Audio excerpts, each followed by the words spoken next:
शांति विधायक श्री शांतिनाथ भगवान की, चिंतामणि श्री पार्श्वनाथ भगवान की, वर्तमान शासन नायक श्री महावीर भगवान की, 24 तीर्थंकर भगवंतों की, संत श्रोमणी 108 आचार्य गुरुवर श्री विद्यासागर जी महामुनिराज के, गुणायतन प्रणेता पूज्य मुनिवर श्री प्रमाण सागर जी महाराज के, पूज्य मुनिवर श्री अरह सागर जी महाराज की, शाश्वत तीर्थराज सम्मेद शिखर की पावन धरा, जहाँ पर स्थित गुणायतन, जहाँ विश्व का एक अनुपम अद्वितीय पंचायतन शैली के जिनालय का निर्माण हो रहा है और साथ ही साथ जैन धर्म को अल्प समय में, यूँ कहना चाहिए कुछ ही मिनटों में, संपूर्ण वाङ्मय को आपको समझाने वाली अनुपम कृति अनुभव केंद्र के नाम से, जिसमें समोसरण दर्शन और आत्मा से परमात्मा की ओर यात्रा मूवी, दोनों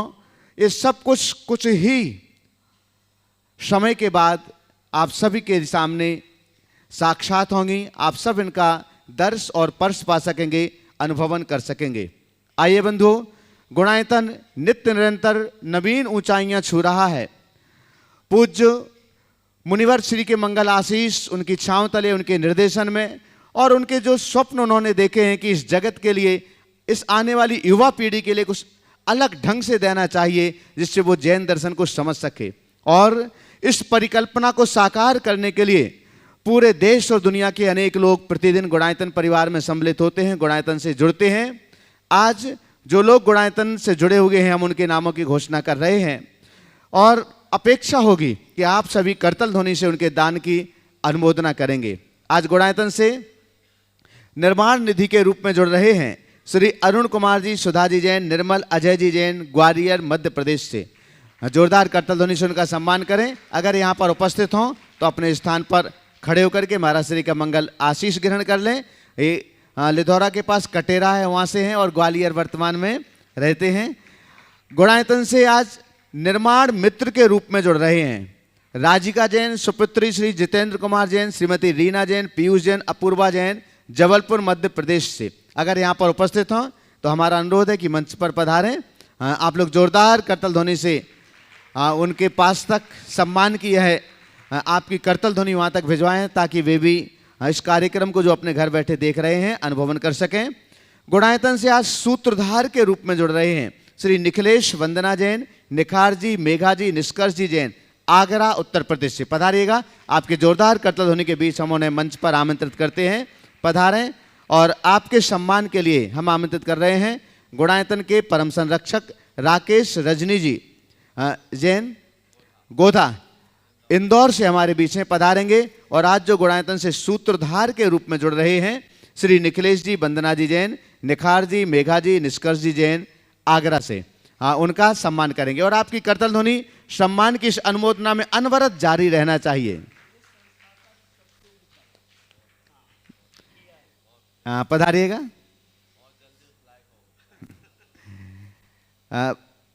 बंधुओं, हम यहाँ पर आमंत्रित कर रहे हैं आज हमारे बीच थोड़ा सा सीधे पकड़ो, अनन्य गुरु भक्त ठाकुर सुरेंद्र बहादुर सिंह जी रायबरेली से हमारे बीच हैं। आपकी जोरदार करतल ध्वनि के बीच हम उन्हें आमंत्रित करते हैं। ठाकुर सुरेंद्र बहादुर जी रायबरेली से पूर्व विधायक भी रहे हैं, महाराज श्री के श्री चरणों के अनन्य भक्त हैं, पधारें। और आपके सम्मान के लिए हम आमंत्रित कर रहे हैं हमारे बीच सिद्धार्थ जी कासलीवाल, प्रशासक गुणायतन, पधारें। और प्रेमचंद जी जैन, उपकार एजेंसी सागर से हमारे बीच में पधारेंगे और ठाकुर सुरेंद्र बहादुर सिंह रायबरेली से उनका सम्मान करेंगे। पधारिएगा। आपकी करतल ध्वनि बंधुओं अनवरत जारी रहना चाहिए।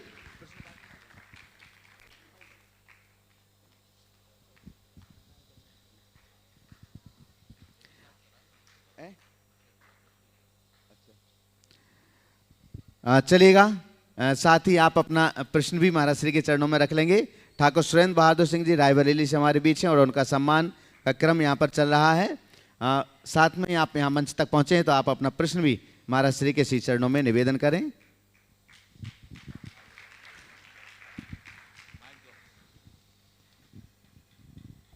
दीजिएगा, माइक दीजिए शीघ्रता से। दो जल्दी। चलिए।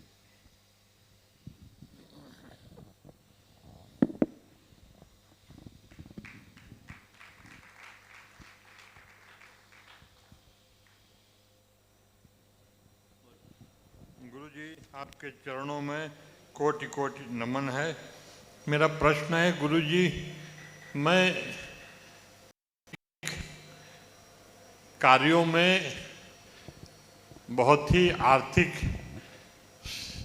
दान देता हूँ, साथ ही साथ गरीबों के मदद में भी, जैसे जो अंधे हैं अंधों का विद्यालय है, गरीबों का इलाज है, और गरीबों को एक्सीडेंटल कोई जख्म हो गया जो होता है, उसमें मैं बहुत ही आर्थिक मदद दिल से, तहे दिल से करता हूँ। मैं आपसे जानना चाहता हूँ कि आर्थिक धार्मिक जगहों पर आर्थिक सहयोग करना ज़्यादा महत्वपूर्ण है कि डायरेक्ट गरीबों की मदद करना ज़्यादा महत्वपूर्ण है? इनमें हम आपसे जानना चाहते हैं। बहुत अच्छी बात है, बहुत अच्छी। सबसे सराहनीय बात तो यह है कि अर्थ से संपन्न होने के साथ साथ आपके मन में दानशीलता के भाव हैं, ये एक बहुत अच्छी बात है। बहुत कम लोग ऐसे होते हैं जो संपन्न होने के साथ साथ उदार भी होते हैं। आपकी उदारता ये दिनों दिन बढ़े, मेरा यही आशीर्वाद है। अब रहा सवाल, धार्मिक कार्यों में हम अपना अर्थ लगाएं या दीन दुखियों की सेवा में हम अपना धन लगाएं। मेरा पहला तो आपसे ये कहना है कि धन का सद्व्यय करें, ये अपना लक्ष्य बनाएं और जहाँ मौका आ जाए वहाँ करें। समझ गए? जब हम किसी दीन दुखी की मदद करते हैं तो उसका ये जीवन संभलता है, और यदि किसी धार्मिक कार्य में अपना धन लगाते हैं उससे उसको प्रेरणा मिलती है तो अनेक लोगों का भाव सुधरता है। तो दोनों चीज़ें अपनी जगह महत्वपूर्ण हैं। एक है जो जीवन के निर्वाह का रास्ता हमें दिखाता है, और एक वह है जिससे हम अपने जीवन का निर्माण कर पाते हैं। तो जो जीवन का निर्माण करे हमें उन्हें प्रमुखता देनी चाहिए। पर ऐसा कहूँ और ये सुन करके फिर उधर देखो ही नहीं, ये बात ठीक नहीं। सामने यदि कोई मौका दिख जाए तो उसे भी अपना परम धर्म मानकर हमें करना चाहिए। हमारे हृदय में धार्मिकता के साथ संवेदनशीलता होनी चाहिए, और जब संवेदनशीलता हमारे हृदय में उमड़ती है तो फिर इस समय ये सवाल नहीं होता कि इधर दूं या उधर दूं। जो सामने है उधर अपना काम करके आगे बढ़ो। आशीर्वाद। महाराज जी, हम क्या और कैसे करें कि हमारे विचार, हमारे सत्कर्म हमारे बच्चों पर पड़े? हम इसके लिए ज़्यादा उत्सुक हैं कि हमारे बच्चे भी हमारे सत्कर्मों में चलें। बहुत अच्छी बात है। हर माँ बाप ये सोचता है और सोचते हैं और सोचना भी चाहिए कि हमारे रास्ते पर हमारी संतान चले।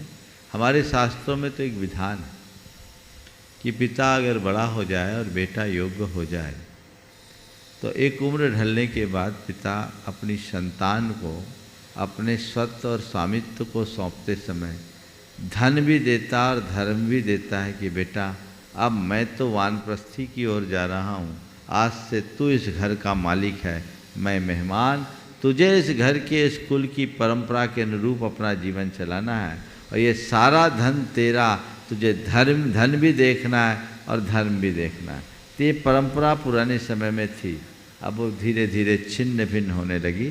तो नई पीढ़ी में जैसे भाव होने चाहिए वैसे भाव कम लक्षित होते हैं, कम दिखते हैं, लेकिन फिर भी उनको अगर आप प्रेरित करो, उनके हृदय में भी भावना जगती है, उनसे एक बात कह के आप बहुत बड़ी सीख दे सकते हैं कि बेटा मेरे द्वारा जोड़ा गया धन मैं चाहूँ तो तुम्हें दे सकता हूँ और दे भी रहा हूँ।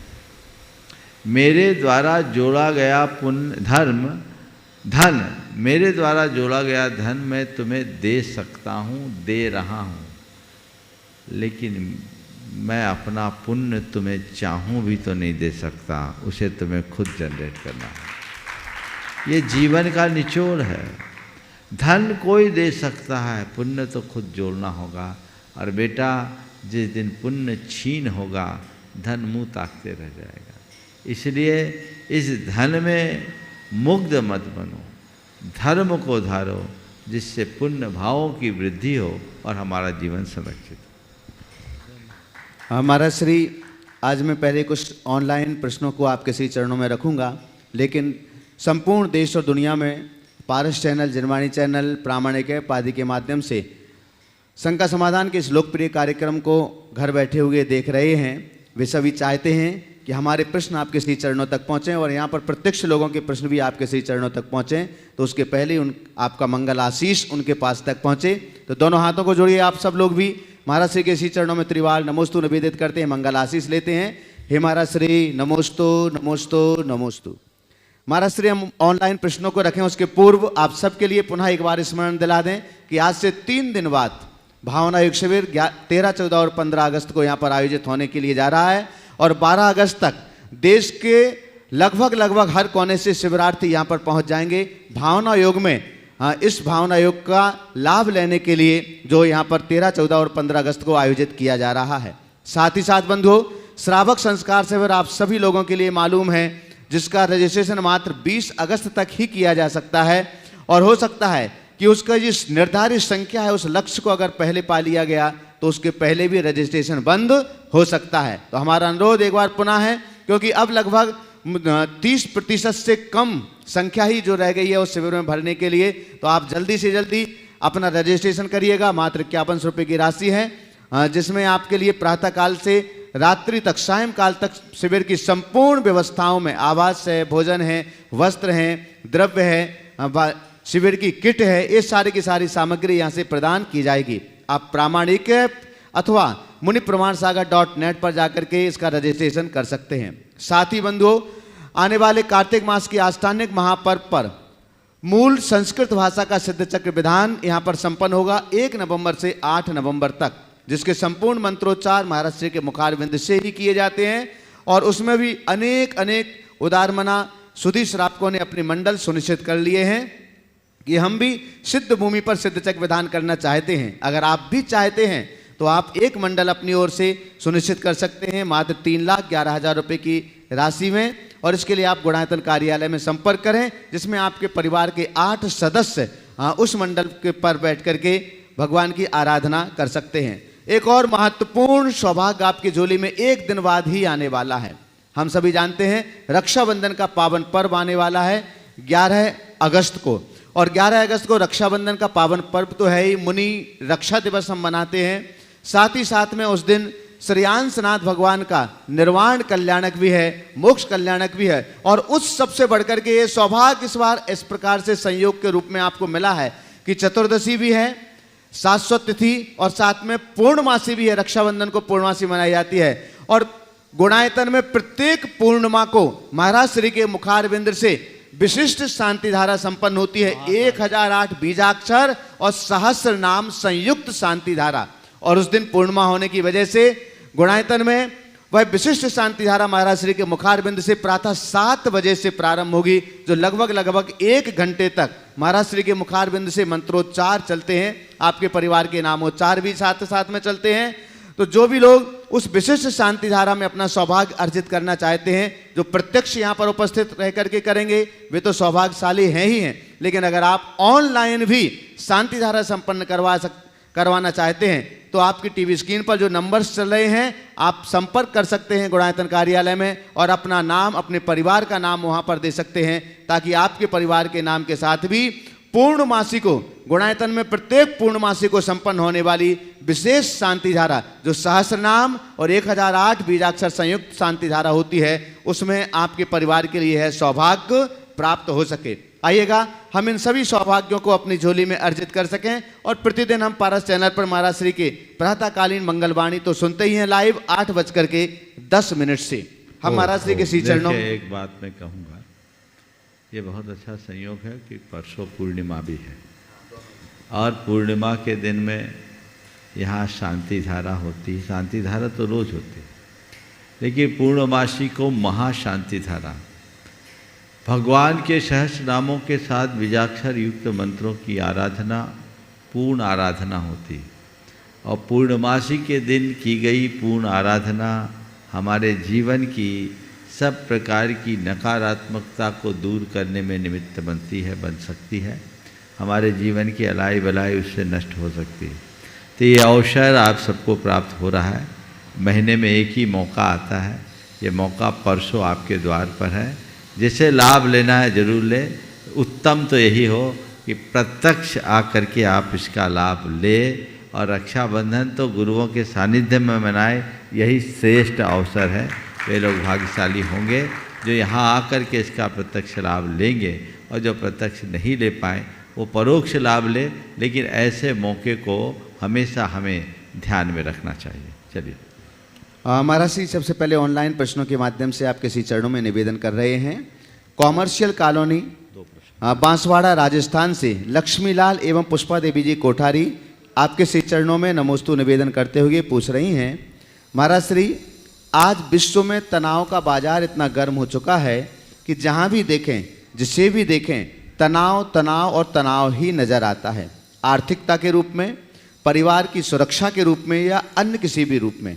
महाराज श्री क्या कभी यह तनाव समाप्ति भी होगा या नहीं? यदि तनाव समाप्त होगा या हो सकता है तो उसका उपाय बताएं। देखिए, तनाव बहुत आसानी से समाप्त हो सकता है। तनाव को समाप्त करने के लिए कुछ करने की ज़रूरत नहीं है, केवल धर्म की नाव पर सवार होना। तनाव क्यों होता है? जब परिस्थिति कुछ होती है और मनस्थिति कुछ और होती है। परिस्थिति और मनस्थिति के बीच जब सामंजस्य नहीं बन पाता तो मन में तनाव उत्पन्न होता है। और हम जब परिस्थिति और मनस्थिति के मध्य सामंजस्य बनाने में समर्थ हो जाएं तो सारा तनाव समाप्त होता है। अपनी सोच को सकारात्मक बनाएं, तत्व ज्ञान को साथ लेकर के चले तो हमारे जीवन में कभी भी तनाव हावी नहीं होगा और हम अपने जीवन का पथ प्रशस्त करेंगे। तनाव के संदर्भ में मैंने पूर्ण प्रवचन भी अनेक बार दिए हैं, आप उसे सुन करके इसका पूरा समाधान प्राप्त कर सकते हैं। आगे प्रश्न के लिए तैयार रहेंगे। रम्यक गंगवाल गया। हमारा श्री सेलू परभणी महाराष्ट्र से पुष्पा शोभाचंद जैन आपके श्री चरणों में बारंबार नमन करते हुए निवेदन कर रहे हैं, महाराज श्री मेरा प्रश्न यह है, शिक्षा के साथ साथ संस्कार दुर्लभ होते हैं। आप में जो संस्कार, भाषा पर प्रभाव और सकारात्मक सोच दिखाई देती है, यह आपको गुरु कृपा से प्राप्त हुई है, अपने पुरुषार्थ से प्राप्त हुई है, या हजारीबाग में कि जिस धरा पर आपका जन्म हुआ है उन माता पिता की कृपा से आपके लिए प्राप्त हुई है? निवेदन है आपके चरणों में। अब देखो भाई, तुम पूछते हो किससे प्राप्त हुई? गुरु की कृपा से, पुरुषार्थ से, या माता पिता से? किससे हुई? मैं तो इस तरफ नहीं देखता।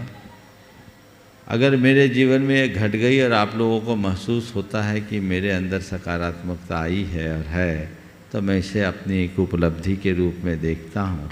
और हमारा धर्म हमें कहता है, आम खाओ, पेड़ गिरने से क्या फ़ायदा है। फिर भी अगर श्रेय देने की बात करो तो मैं तो कहूँगा तीनों को इसका श्रेय देना चाहिए, किसी एक को कम क्यों सोचो। और उसमें भी यदि सबसे ज़्यादा श्रेय देना है तो मैं अपने जीवन के अनुभव से कहूँगा, गुरु कृपा से बढ़कर के जीवन में कुछ नहीं होता। जिसके ऊपर गुरु की कृपा बरस जाती है उसका जीवन कंकर से शंकर बन जाता है, वो पामर से परमेश्वर बन जाता है। हम अपने जीवन को उसी दिशा में आगे बढ़ाएं और अपने जीवन को कृतार्थ करें। रम्यक गंगवाल जो कि गुणायतन की मंत्री और टिष्टी लता जी गंगवाल का पोता है, वो अपना प्रश्न यहाँ पर रख रहे हैं। आगे तैयार रहेंगे मोनिका नीतेश जैन सागर। नमोस्तु महाराज श्री।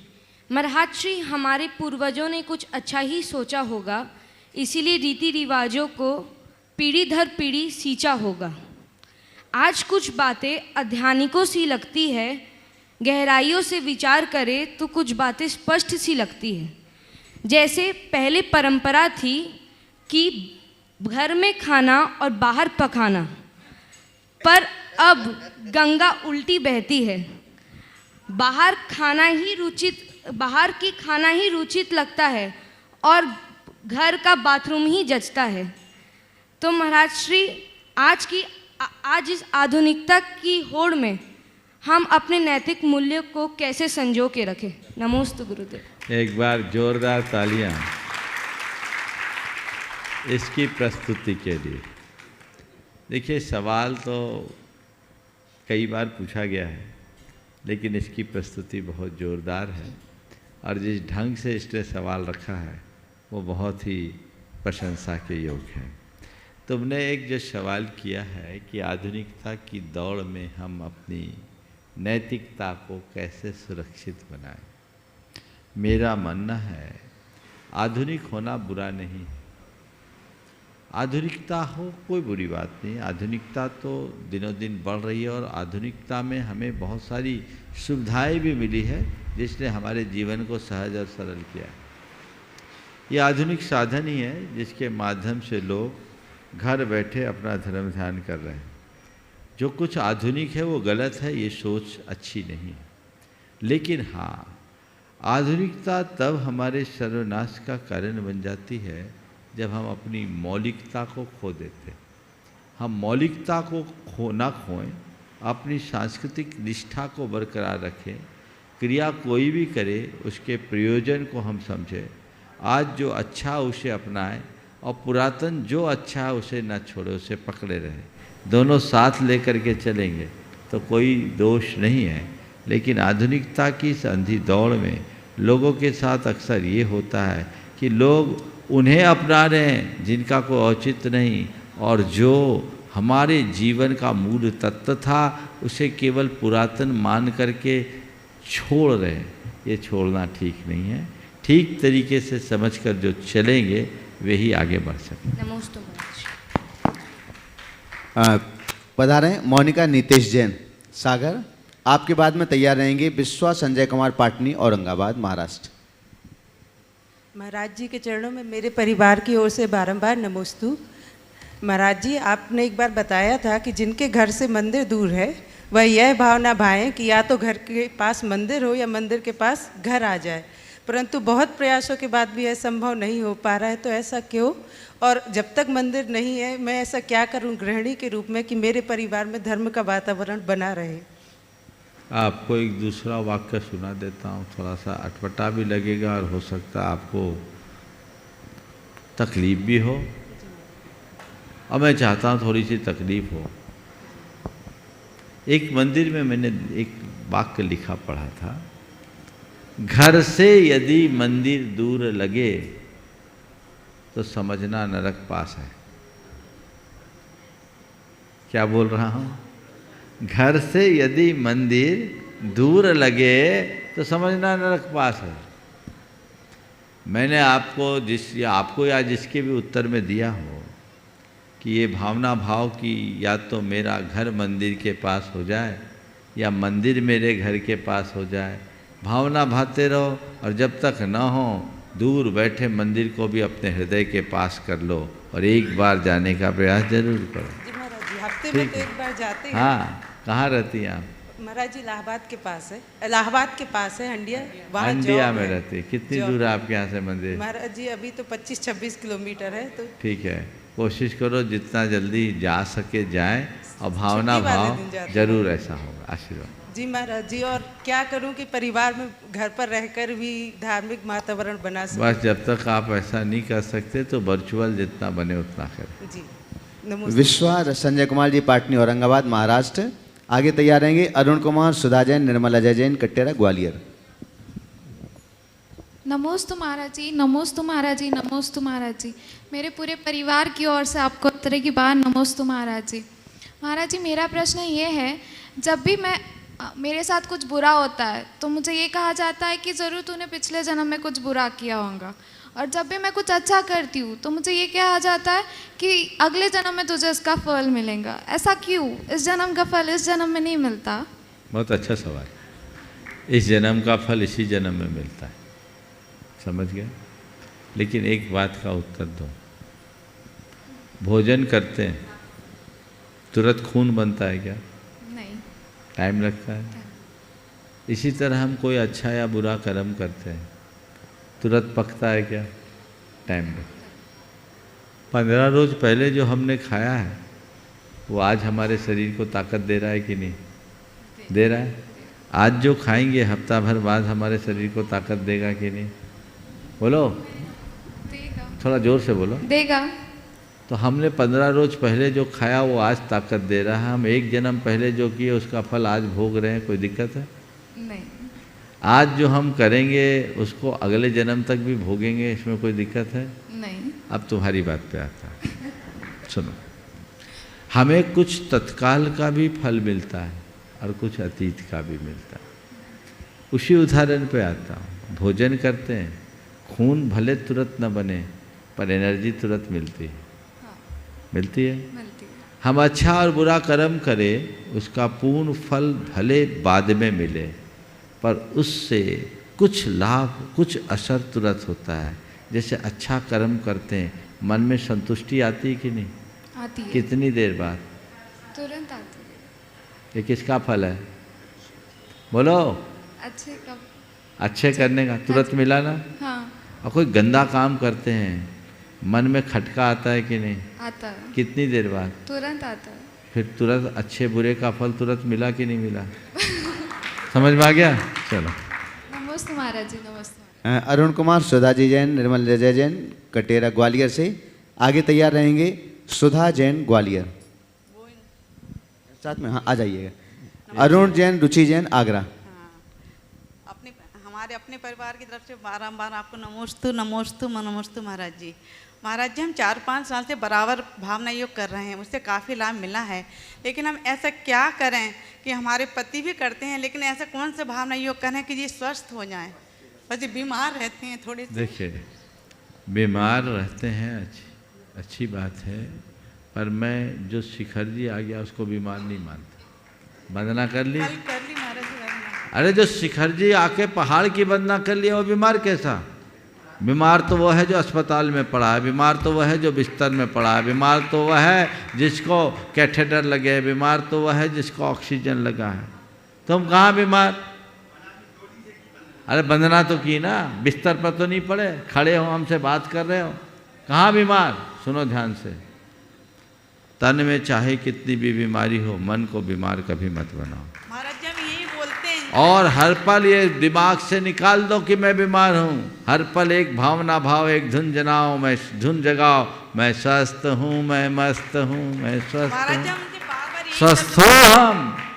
तुम बीमार मानोगे तो जिंदगी भर बीमार बने रहोगे, ब्रह्मा भी तुम्हें ठीक नहीं कर पाएगा।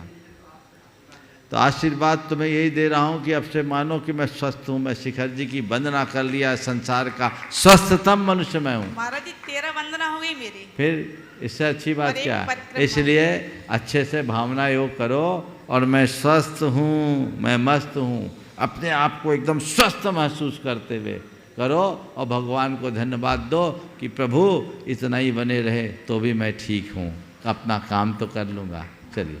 नमस्ते महाराज। अरुण जैन, रुचि जैन, आगरा। और आगे तैयार रहेंगे रितु शालिनी टोंगिया, केकड़ी, राजस्थान। नमोस्तु गुरुदेव। मेरे और मेरे परिवार की तरफ से गुरुदेव को बारंबार नमोस्तु। गुरुदेव, समझ में नहीं आ रहा ये आपके सामने बोलने की। आज पहली बार आपके दर्शन किए, यही बहुत बड़ा है मेरे लिए। लेकिन एक शंका है जो 3 साल से मुझे, और वो आपसे ही समाधान चाहिए था, तो उसको आपके, और उसके साथ एक घटना भी है जिसके, हाँ।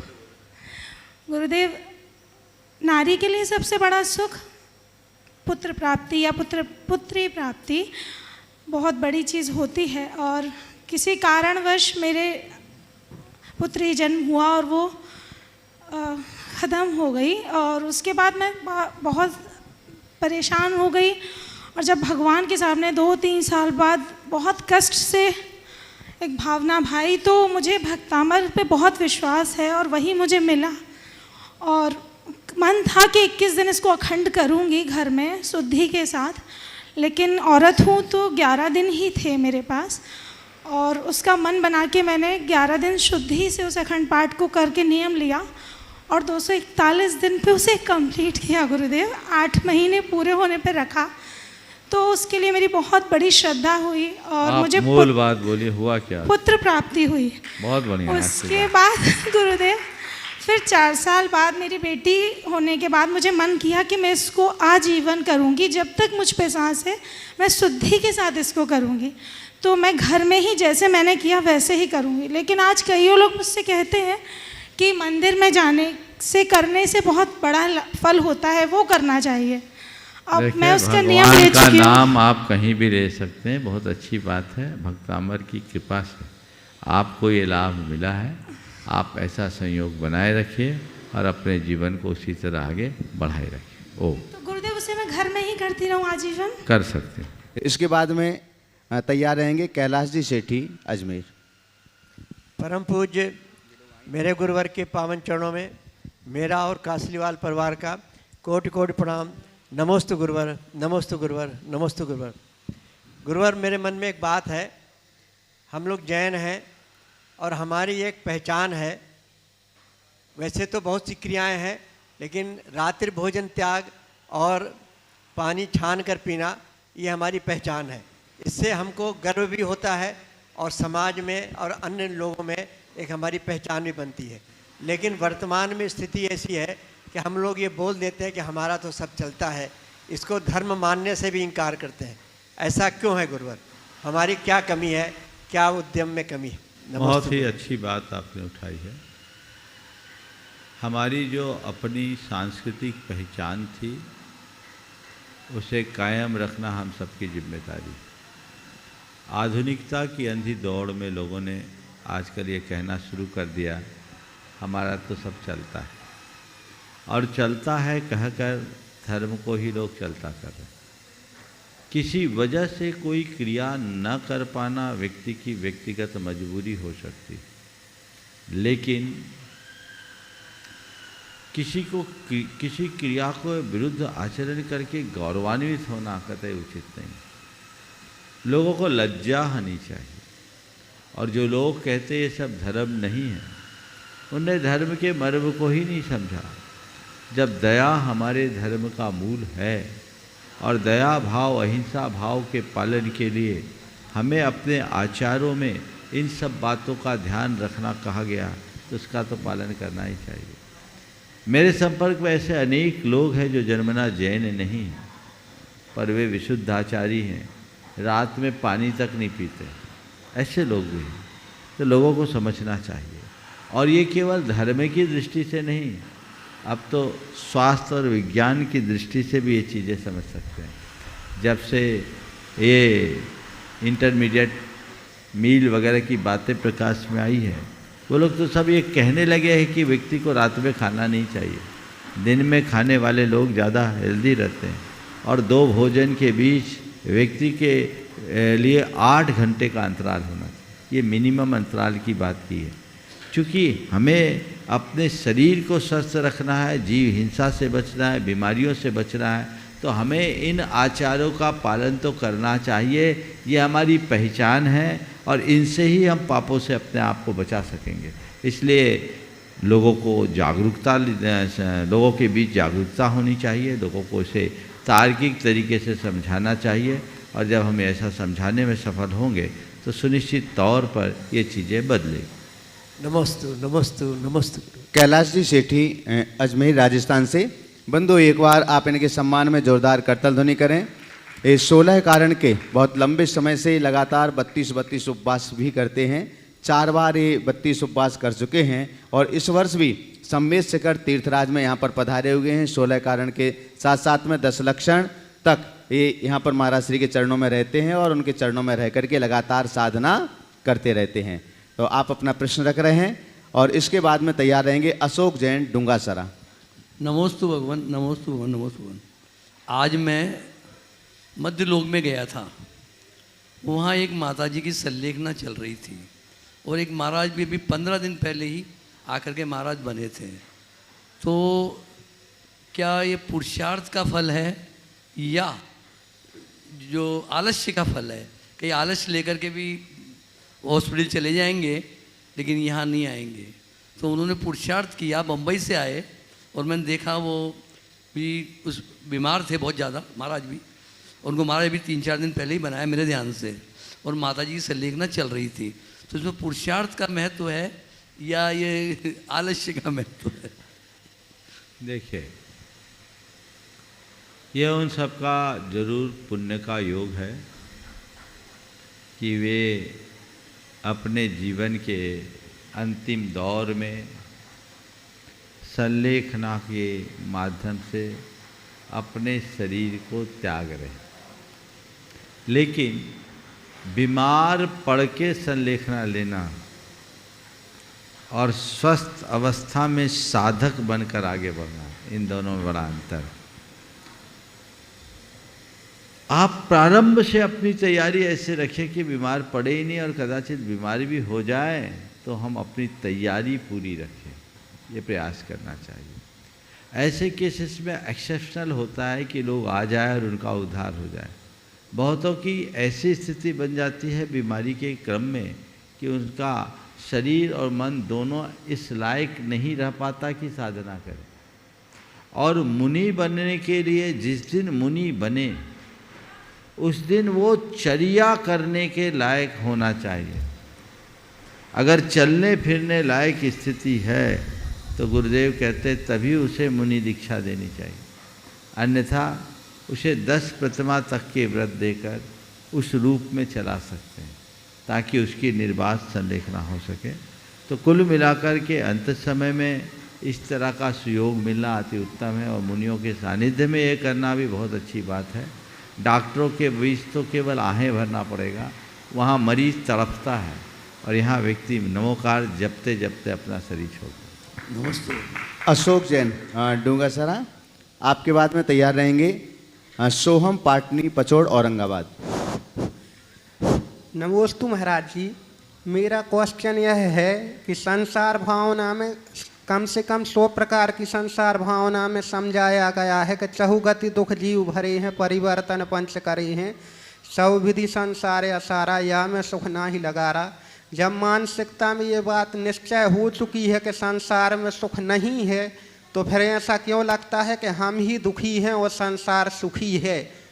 ऐसा इसलिए लगता है कि संसार भावना पढ़ता जरूर है पर संसार भावना को जीता नहीं। समझ गए? संसार भावना पढ़ोगे तो क्या होगा, तुमने रट लिया।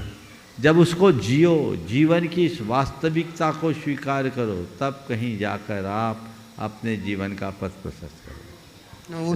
सोहम पाटनी पचोड़ औरंगाबाद, आपके बाद तैयार रहेंगे राकेश रजनी जी गोदा इंदौर, परम संरक्षक गुनायतन। नमोस्तु महाराज जी। समस्त पाटनी परिवार पाचोड़वाला की तरफ से भी सभी का नमोस्तु। नमोस्तु नमोस्तु महाराज जी। महाराज जी, मैं एक प्रोफेशन से बैंकर हूँ और मैं लोन डिपार्टमेंट में काम करता हूँ। क्या हो?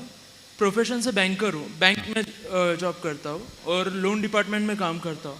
तो मेरे पास अलग अलग टाइप्स की बिजनेस लोन्स के लिए फाइल्स आती है। तो उसमें कुछ ऐसी भी फाइल्स आती है जैसे कोई होटल्स के लिए हो गया, अभी जैसे नॉन वेज या दारू के ठेके के लिए ऐसे भी कोई फाइनेंस आ जाता है। तो अभी मैंने उसके अगेंस्ट में भी बोला था कि नहीं मैं नहीं कर सकता, बट अभी मैं ज़्यादा भी अगेंस्ट नहीं जा सकता और मैं ज़्यादा भी कुछ बोल नहीं सकता। तो मैं इस चीज़ को अभी कैसे संभालूं, मतलब धर्म भी और कर्म भी दोनों कैसे संभालूं? निश्चित, अगर आप ऐसे जगह लोन सेंक्शन कर रहे हैं तो आपके द्वारा संस्तुत पैसे से वो इस तरह का धंधा कर रहा है, तो पाप में भागीदार तो आप भी बनोगे। अब चूँकि हमारी नौकरी है तो करना पड़ेगा, लेकिन मुझे ऐसा नहीं लगता कि आप नौकरी करते समय सब कुछ करने के लिए बाध्य भी हैं। लोग बहुत सारे काम अपने चतुराई से टाल देते हैं, तो ऐसी स्थितियों को अपनी चतुराई और कुशलता से टाल दो, ताकि वो फाइल मेरे माध्यम से आगे जाए ही नहीं, आगे पीछे के जिनको जो करना है वो करे। ये सावधानी सबको रखनी चाहिए। मेरे संपर्क में से अनेक बैंकर्स हैं जो इसी तरह की कुशलता से अपना काम निकालते हैं। राकेश रजनी जी गोदा इंदौर, परम संरक्षक गुणायतन। आगे तैयार रहेंगे ऋषभ जैन सागर। प्रातः स्मरणीय गुरुदेव के चरणों में सत नमन। हे गुरुदेव, लगभग 15 दिनों के बाद इस गुणायतन में अभूतपूर्व श्रावक संस्कार शिविर होने जा रहा है। इस संस्कार की रूपरेखा कह रहेगी हम उसमें शामिल होकर कैसा आत्मकल्याण कर सकते हैं, और जो लोग इसमें शामिल नहीं हो पाएंगे वो परोक्ष रूप से कैसे लाभ ले सकते हैं, कृपया प्रकाश डालें। नमस्ते गुरुदेव। देखिए, 10 लक्षण हमारे जीवन के श्रेष्ठतम दिन।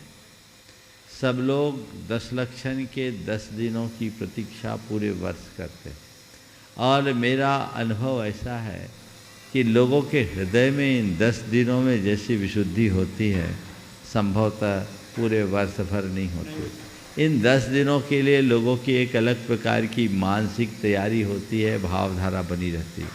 तो 10 दिनों में लोग विशेष रूप से धर्म धारण करना चाहते हैं, धर्म आराधन करना चाहते हैं। तो पूरे देश में बहुत जगह अनेक प्रकार से शिविर लगते हैं। हम भी पिछले लगभग 25 वर्षों से, बल्कि और उससे ज़्यादा, नियमित ये शिविर का कार्यक्रम चल रहा है, चला रहे हैं। तो ऐसे शिविरों में भागीदारी अगर जो लेते हैं वो निश्चित अपने जीवन के रूपांतरण का एक अच्छा मौका पाएंगे। यहाँ पर श्रावक संस्कार शिविर का आयोजन होने जा रहा है।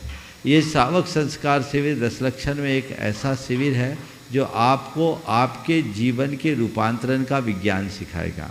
हम अपने तन मन को किस तरह से धर्म से जोड़कर परिवर्तित कर सकते, ये विज्ञान आप यहाँ सीख सकेंगे, जिसकी शुरुआत होगी प्रातःकाल भावना योग से।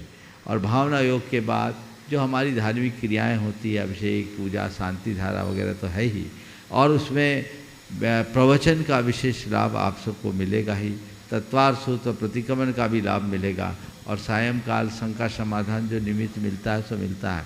पर कुल मिलाकर के 10 दिन घर परिवार से मुक्त होकर जो यहाँ आकर के प्रशिक्षण लेगा, यदि उसे आत्मसात कर ले तो पूरा साल उनके लिए अच्छा बन सकेगा। हर साल शिविर लगता है, और बहुत लोग जो चातुर्मास की घोषणा होते ही अपनी टिकट बना लेते हैं, अपनी व्यवस्था बना लेते हैं। तो जिनको भी शामिल होना है वे अपना समय पूर्व स्थान सुनिश्चित कर ले, क्योंकि अक्सर ऐसा देखने को मिलता है कि लास्ट मोमेंट में लोग कहते हैं और यहाँ कहना पड़ता है अब स्थान खाली नहीं है। और सम्मेद शिखर जी में तो आप सबको पता है, यहाँ जब तक पूर्व निर्धारित ना हो तो व्यवस्थाएं उतनी अनुकूल नहीं बन पाती। तो जिन्हें भी अब इस सम्मेद शिखर में आकर 10 दिन सिद्धों की इस पवित्र धरा पे आकर मुनियों के सानिध्य में, गुरुओं के सानिध्य में आत्म आराधना करना है और अपने जीवन के रूपांतरण का विज्ञान सीखना है, उनको यहाँ आकर के लाभ लेना चाहिए। अब आपने पूछा है जो यहाँ नहीं आ सके वो क्या करें। भैया आप कोविड थोड़ी है, कोविड के दौर में घर में करते थे तो ठीक, अभी तो पहली कोशिश करो कि मैं यहीं आकर के अपना काम करूं और लाभ लूं। जिन्हें भी इसका लाभ लेना है जल्दी लें। अभी मुझे ऐसी जानकारी मिली है कि स्थान अब भरने को है, ज़्यादा नहीं है। यद्यपि घोषित तौर पर 20 तारीख तक की डेट यहाँ रखी गई है, लेकिन जल्दी पूरी हो जाए तो पहले भी बंद किया जा सकता है। इसलिए आप लोग लाभ उठाइए उत्साह के साथ, अपने इस 10 लक्षण को इस तरीके से मनाइए कि वह आपके जीवन के लक्षण को बदल दे, जीवन में एक विलक्षणता घटित करे, जिससे आप अपनी आत्मा के स्वरूप को समझ सके और अपनी जीवन धारा को परिवर्तित कर सके। एक आध्यात्मिक प्रशिक्षण अंतरंग में जगना चाहिए, और वो भाव जगेगा तो सुनिश्चित रूप से वह हमारे जीवन के उत्कर्ष का आधार बने। इसका मतलब कुबेर के खजाने की तरह धर्म की अभूतपूर्व वर्षा होगी। बिल्कुल बिल्कुल, लूटने वाले के ऊपर है कितना लूटता है। जी जी। और बंधु हम आपके लिए बतला दें कि अगर आप घर बैठ करके, अगर आप इस कार्यक्रम को देख रहे हैं तो आप घर बैठ करके भी अपना रजिस्ट्रेशन करवा सकते हैं प्रामाणिक ऐप अथवा www.munipramansagar.net पर जाकर के। मात्र 5100 रुपये रजिस्ट्रेशन शुल्क है, और उस रजिस्ट्रेशन शुल्क के माध्यम से आप रजिस्ट्रेशन कर सकते हैं अपना। बहुत से लोगों के साथ ये समस्या है कि वे इसको नहीं कर पा रहे हैं, तो हमारा अनुरोध है कि आपके टीवी स्क्रीन पर गुणायतन कार्यालय के नंबर चल रहे हैं, तो आप गुणायतन कार्यालय में संपर्क करके भी आप वहां पर भी अपना नाम दे सकते हैं सुविधा के अनुसार। ऋषभ जैन सागर आगे तैयार रहेंगे। प्रिया जैन रहली सागर। नमस्ते गुरुवर। गुरुवर, आपके शंका समाधान को पिछले 2-2.5 साल से रेगुलर सुन रहा हूँ। और सुनने से बहुत कुछ विचारों में शुद्धि आई है, बहुत कुछ जो भ्रांतियाँ थी, जो कन्फ्यूजन्स थे, वो दूर हुए हैं धर्म के बारे में, और एक बहुत पॉजिटिविटी आई है पिछले 2-2.5 साल में। और मैं चूँकि पिछले 28-30 साल से शिक्षा के क्षेत्र में हूँ, टीचिंग का जॉब किया है मैंने, तो मैंने जो अनुभव पाया है उसमें एक प्रश्न मन में आता है बार बार कि जो महिलाओं के प्रति जितनी भी हिंसाएं हैं या उनकी जीवन की जो परेशानियां हैं, उसका जड़ जो है वो हमें लगता है कि पुरुषों की मानसिकता में। अगर उनके विचार परिपक्व हों, अगर वो महिलाओं को भी पुरुषों की तरह क्षमतावान और अपने बराबर समझें, बराबर अवसर की भावना रखें, तो समाज में बहुत कुछ अच्छा हो सकता है। तो पुरुषों के या हमारे बालक युवा वर्गों के विचारों में शुद्धता आए, ऐसा कोई संस्थान हम शुरू कर सकें, तो मैं अपनी सेवाएं, अपना समस्त बाकी जीवन समर्पित देखिए, बहुत अच्छा भाव आपने प्रकट किया है, पर मैं आपकी बातों से पूरी तरह सहमत नहीं। महिलाओं को कहीं कमतर नहीं आंकना चाहिए। महिलाओं का बहुत महत्वपूर्ण स्थान है, वो माँ है, और माँ के बिना संतान का तो जन्म ही नहीं होता। इसलिए उसके इस महत्व को, मूल्य को कभी कम नहीं देखना चाहिए। और नारी को सम्मान मिलना चाहिए, उसे शिक्षा मिलना चाहिए, उसे प्रोत्साहित करना चाहिए। लेकिन पुरुषों के समान की मानसिकता मुझे समझ में नहीं आती। नारी को पुरुष के समान बनाने का मतलब आप इस बात को प्रकट कर रहे हैं कि पुरुष कहीं न कहीं नारी से ज़्यादा श्रेष्ठ है। क्यों पुरुष के बराबर? पुरुषों के समान क्यों? नारी नारी के समान क्यों न बने? नारी के अंदर नारीत्व प्रतिष्ठित क्यों न हो?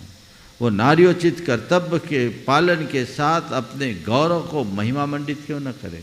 वो नर बनने की होड़ में क्यों लगे? क्या नारी जीवन की सार्थकता पुरुषों के समान काम करने में है, या नार्योचित गुणों के विकास करके समाज को संरक्षित करने में?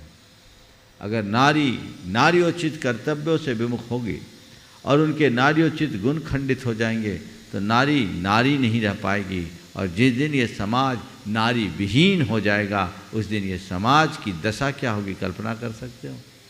नारी ममता, क्षमा, सहिष्णुता, सरलता की प्रतीक है। जिस दिन समाज से नारी चले जाएगी, उस दिन ये सारे गुण चले जाएंगे। और जिस समाज में क्षमा, करुणा, ममता और सहिष्णुता जैसे गुण नहीं होंगे, वो समाज घोर बर्बर समाज बन जाएगा। ऐसे समाज का पतन सुनिश्चित है। इसलिए मैं हमेशा कहता हूँ, नारी नारी रहे, वो नर न बने। और नर से कहता हूँ, नारी को कम मत समझो।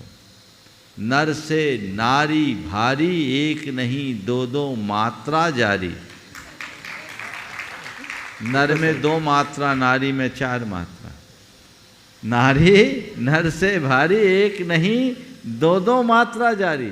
पर उन्हें नारी बनाओ। आज की इस उपभोक्तावादी दौर में नारी की पहचान खो रही है, नर का षड्यंत्र है। अब नारी को नारी नहीं रहने दिया जा रहा है। और समस्या क्या आ रही है? वो नारी नर बन नहीं पा रही है और नारी रह नहीं पा रही, न इधर की न उधर की।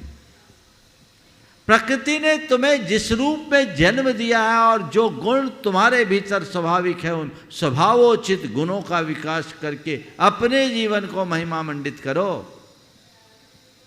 दूसरों की होड़ करने में जीवन में कृत्रिमता का प्रवेश होता है, और इस कृत्रिमता से जीवन कभी निहाल नहीं होगा। इसलिए एक बदलाव होना चाहिए सोच में। अब रहा सवाल, क्या नारियों को पढ़ा लिखा कर काम काजी बनाना गलत नहीं है? गलत है, मैं बिल्कुल गलत नहीं, बनाना चाहिए, कर भी रहे। पर एक बात और ध्यान रखना चाहिए कि घर की व्यवस्था भी एक बहुत बड़ी जॉब है, इसे कभी नहीं भूलना चाहिए। हम बाहर के काम को करते हुए यदि घर को ही गौण कर देंगे तो हमारा जीवन ही नरक बन जाएगा, जो आजकल दिनों दिन देखने में आ रहा है। इससे बचिए। अब रहा सवाल नारियों के साथ जो गंदी हरकतें प्रकाश में आती, वो मानसिकता की विकृति का परिणाम है। वो मानसिकता गुरुजी वो कैसे? मानसिकता तभी दूर होगी जब हम हर स्त्री को माँ, बहन और बेटी जैसी देखने की दृष्टि लाएंगे, और वह तब होगा जब हम उन्हें उसी रूप में प्रस्तुत करेंगे। आज के इस उपभोक्तावादी दौर में अब तो हर जगह नारी को इस तरह से प्रस्तुत किया जाने लगा है जैसे नारी नारी ना होकर के वो विज्ञापन का सामान बन गई।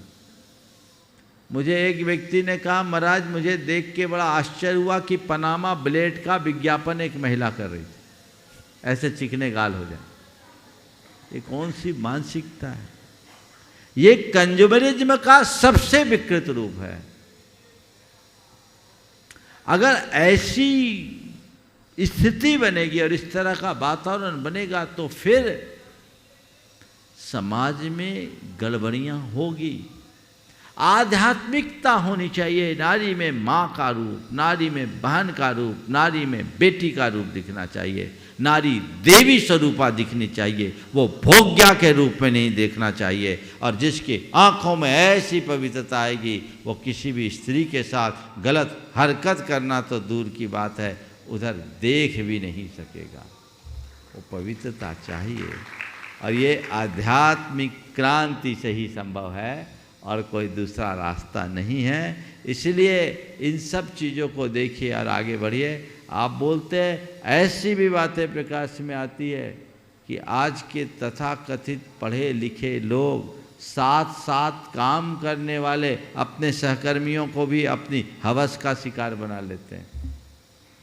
तो क्या बराबरी से लाने से उनके जीवन की पवित्रता को संरक्षित रखने की सुनिश्चितता की जा सकती है? बिल्कुल। दृष्टि की पवित्रता के बिना किसी की सुरक्षा नहीं होगी। तो वो दृष्टि की पवित्रता आध्यात्मिक चेतना के विकास से ही संभव है जो व्यक्ति के अंदर होनी चाहिए। नमस्ते महाराज जी, एक और प्रश्न था छोटा सा।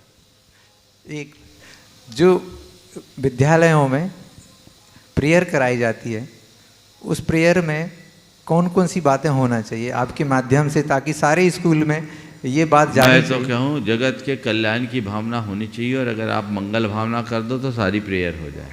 देख लीजिए। नमस्ते। निखिलेश वंदना जैन, आगरा, जो आज गुणायतन परिवार में सम्मिलित हुए हैं सूत्रधार के रूप में। इसके बाद में तैयार रहेंगे पुष्पा शौगानी, दुर्गापुरा, जयपुर।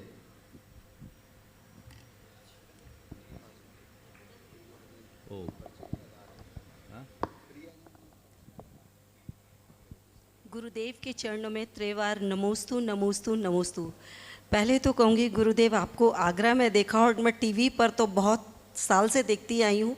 मेरे जीवन में आपने जो परिवर्तन किया है मैं शब्दों से बयान नहीं कर सकती, मेरे भाव बता रहे हैं।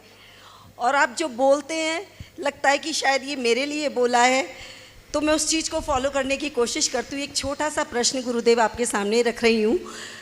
मैं रोज़ नित्य नियम जैसे पूजन करती हूँ, पाठ करती हूँ, तो मेरे ये हस्बैंड मुझे बोलते हैं कि नहीं स्वाध्याय किया करो, स्वाध्याय भी किया करो। और पूजन पाठ कर लिया, बहुत याद हो गई, रट करके जा कर के बोल पूजन कराती हो। गुरुदेव मैं असमंजस में हूँ कि इनकी बात को मानूँ या अपना नित्य नियम जो मेरे कार्य हैं उनको पूरा करूँ। देखो, पूजा करने वाले स्वाध्याय भी करें, अच्छी बात है, और स्वाध्याय करने वाले पूजा भी करें। स्वाध्याय करते तो उसमें आपको आपके श्रावक के कर्तव्य बताए जाते हैं, उसमें पूजा है कि नहीं। तो स्वाध्याय तो करो, पूजा न करो तो स्वाध्याय का मतलब क्या है? और केवल पूजा ही करते रहो, उसके अर्थ को नहीं समझो तो भी पूजा का मतलब नहीं। तो मैं एक बीच का रास्ता बता देता हूँ। आपका मन पूजा करने में लगता है ना, तो पूजा ही इस तरह से कर लो मानो स्वाध्याय कर रहे हो, उसके अर्थ को समझते हुए करो, रस ले ले करके करो। 4 पूजा करने की जगह 1 पूजा करो, पर उसमें डूब करके करो, तो आपके अंदर वह परिवर्तन घटित हो सकता है जो अच्छे अच्छे लोगों में नमोस्तु गुरु। हो गया महाराज श्री। फर्क सिर्फ यही है क्योंकि ये पूजा करते हैं तो पूजा भी रेलगाड़ी की तरह करते हैं, और जब मैं कहता हूँ जब पूजा करनी है तो फिर ऐसी करनी है कि भले ही आधे घंटा लगे पर पूजा एक ही होगी और होगी तल्लीनता से। बिल्कुल ठीक कह रहे हैं आप। मैंने आपको जो कहा वो आपने उसको फॉलो किया। टेप रिकॉर्ड मत बनना, भाव से पूजा कर। नमोस्तु गुरुदेव। पुष्पा शौगानी, दुर्गापुरा, जयपुर। आगे तैयार रहेंगे पृथ्वा जी गोदा, जयपुर राजस्थान। गुरुवर कोटि कोटि प्रणाम। गुरुवर, इंसान एक दुकान है, उसकी जुबान ताला, ताला खुलता है जब मालूम चलता है कि दुकान कोयले की है या सोने की। तो गुरुवर, हम ऐसी जुबान कैसे खोलें कि हमको सोने की जैसी जबान लगे, कोयले जैसी नहीं? जबान खोलने से पता लगता है कि दुकान कोयले की है या सोने की। हम अपनी जबान कैसे खोलें जिससे हम सोने के बने रहें? बस मैं एक ही बात कहता हूँ, अवसर के अनुकूल बोलने की सामर्थ्य विकसित कर लो।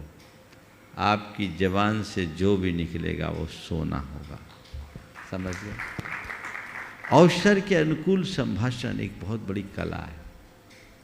आप मीठा बोले, प्रिय बोले, सब कुछ बोले, लेकिन अवसर के अनुकूल बोले। नीति कहती है अवसर के अभाव में बोले गई अच्छी बात भी अच्छी नहीं है। प्रतिभा जी गोधा, जयपुर। परम पूज्य गुरुवर के चरणों में मेरा और जगत के सभी जीवों की तरफ से बारंबार नमोस्तु नमोस्तु नमोस्तु।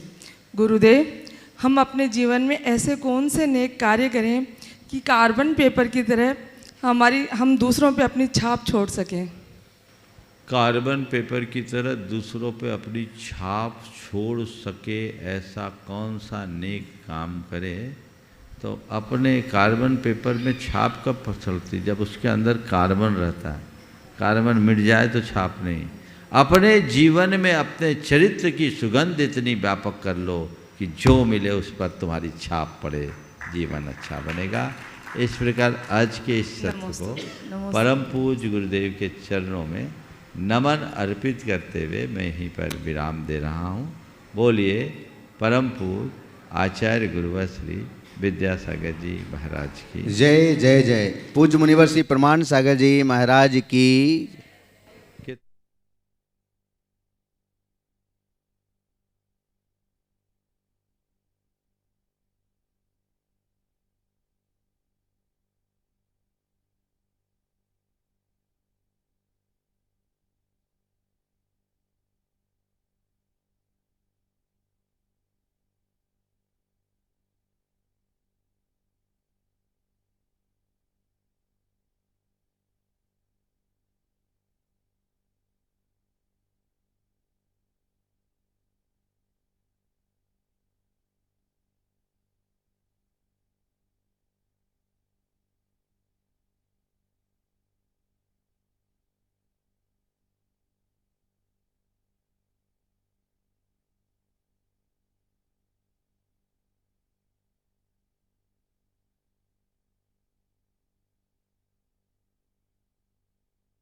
Thank you.